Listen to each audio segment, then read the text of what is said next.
Thank you for the opportunity to discuss the urgent threat of financial interference in U.S. elections through financial crimes. Addressing this issue is not just about protecting our democracy, it is a national security imperative. Foreign actors exploit gaps in our financial systems to fund operations designed to disrupt U.S. elections. These efforts often overlap with broader financial crime schemes like money laundering and fraud, which cost the U.S. economy billions every year. In 2023 alone, Americans lost over $12.5 billion to financial crimes. It's on? Okay. The micro, apologies, the speaker in the room is what's low. We're going to turn it up, so apologize. Okay. I'll speak louder. Okay. Okay. Okay. Thank you. Thank you. The world once looked to the U.S. as a leader in combating financial crime, but today other countries are advancing faster, implementing modernized frameworks and technologies, while the U.S. struggles with outdated systems and insufficient collaboration. Without action, we risk falling further behind. Foreign actors exploit weaknesses in U.S. systems to fund election interference and other malign activities by leveraging shell companies, emerging platforms and digital ecosystems such as crowdfunding sites and unregulated fintech platforms with minimal AML or KYC requirements. Money mule networks. These networks launder money through witting and unwitting individuals, complicating traceability. Our key challenges include outdated systems. Tools like Section 314A of the USA Patriot Act rely on slow batch processing, delaying law enforcement's ability to act. SARs often lack key metadata, such as IP addresses, that are critical to tracking cyber-enabled financial crimes. There are regulatory gaps, such as platforms like crowdfunding sites and payment processors operate in a gray area with little or no oversight. Cryptocurrencies, while valuable for innovation, are being exploited to bypass traditional financial controls. There are limited incentives for financial institutions such as 314B, which allows voluntary information sharing. Participation is inconsistent because institutions lack tangible incentives to collaborate.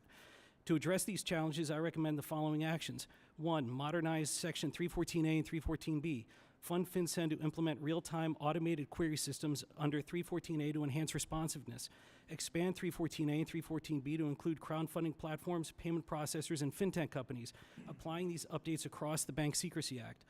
Incentivize financial institutions to engage in 314B information sharing through tax breaks or grants.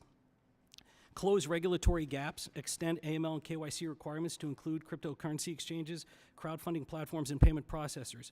Mandate unique transaction identifiers to improve traceability across all payment systems. Enhance reporting standards. Require SARs to include metadata such as IP addresses and geolocation data for better traceability. Develop feedback mechanisms to show financial institutions how their reports contribute to investigations, encouraging more meaningful filings. Leverage advanced technology. Equip law enforcement with AI and blockchain analytics to identify patterns of illicit behavior.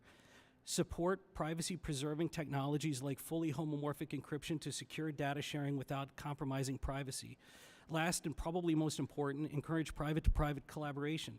Expand safe harbor protections similar to 314B of the USA Patriot Act to include social media platforms, ISPs, telecommunications providers, domain registers, and other technology companies.